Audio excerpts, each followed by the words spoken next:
Emily, wondering if you have ever messed up in a relationship and had to repair it. I mean, who hasn't messed up, right? At work, at home, in your love life, where you said something that you regret, and you're like, how do I repair this? I wonder if that's something we should make a video on. It's pretty common. Yeah, that's what we're gonna be doing in this video. I'm Emily Lou. Hey, Percy Ballard.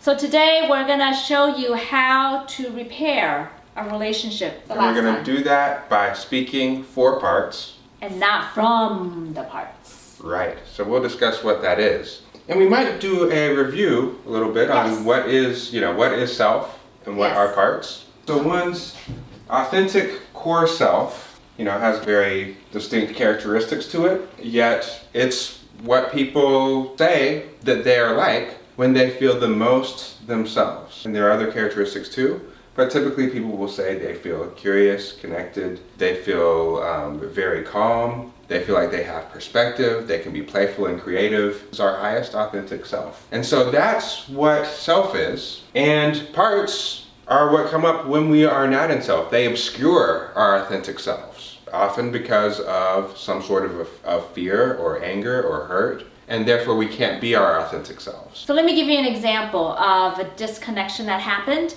Most of us are on social media, and sometimes when we don't communicate clearly enough, we get mad. And one of the retaliatory mechanisms that some of us have is, let's disconnect on social media. I'll show him or her. I'm gonna unfriend you. You're not my best friend anymore. Yes. So this particular incident involved where I had to disconnect from a friend. And so I got mad enough where I disconnected from one of the social media channels. After some repair had been done verbally, and it's like, okay, well, I guess it's time to maybe reconnect. Okay. Would it be fair to say that you had a part of you that did the disconnecting? Yes. And another part of you didn't feel so good about having done that? Yes. And then another part of me that was a self-righteous part. I'll show you who's in control.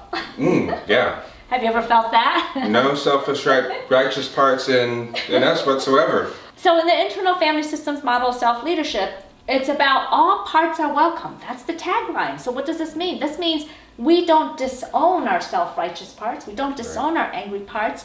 When these parts vomit out things that they shouldn't be saying, eventually when you understand this model of speaking from yourself, speaking for the parts, not from the angry part or the self-righteous part, you could do the repair. Let me give you an example of how I repaired really quickly with a message that I sent this person. The person was familiar with the internal family systems model, so I was able to use the language. So we're gonna protect the person from censored. So what I said was, my mean protector, I was mean. My mean protector had a temper tantrum when it got triggered and made me disconnect. I hope you can forgive this part of me.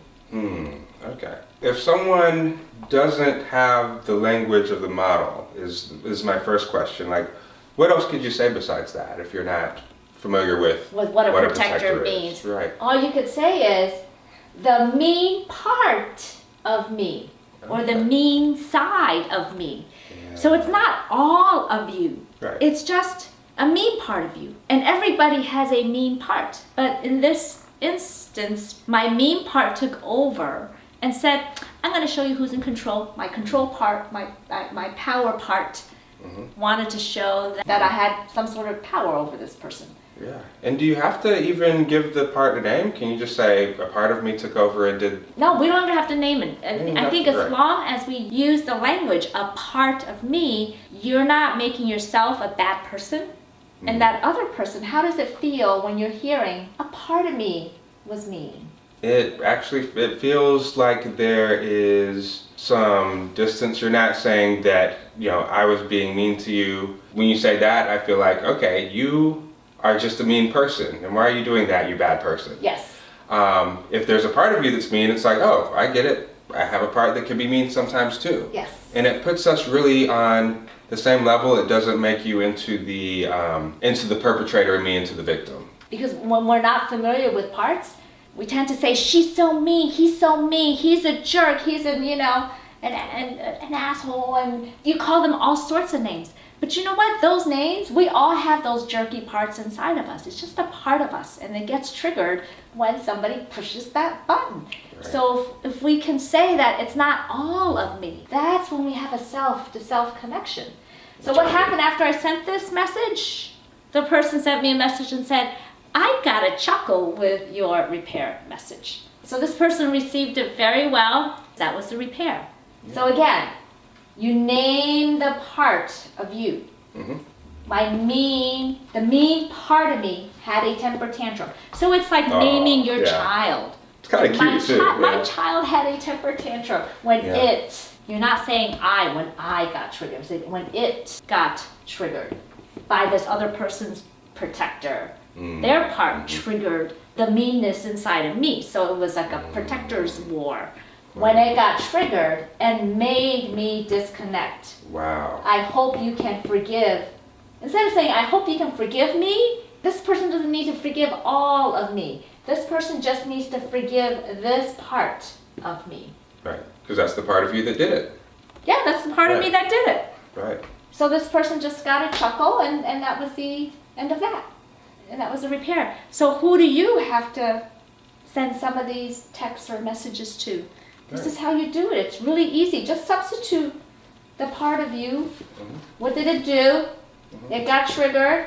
It made you do what? Mm-hmm. I hope you can forgive this part of me. That's pretty good. And it sounds like you could do that by text or in person. Because this one, you don't have to be so cognizant about the tone of your voice, because this is already giving it tone.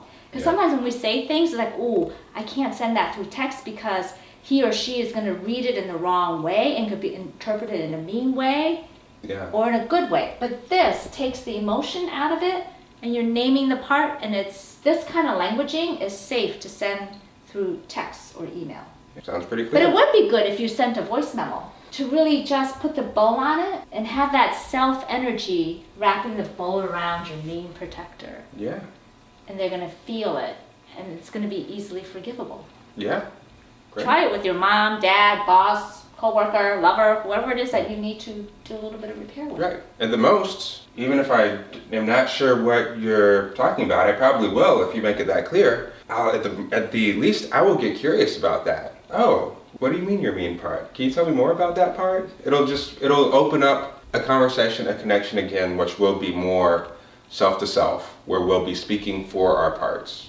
If you like this, please share it and subscribe and comment. So until next time, see you.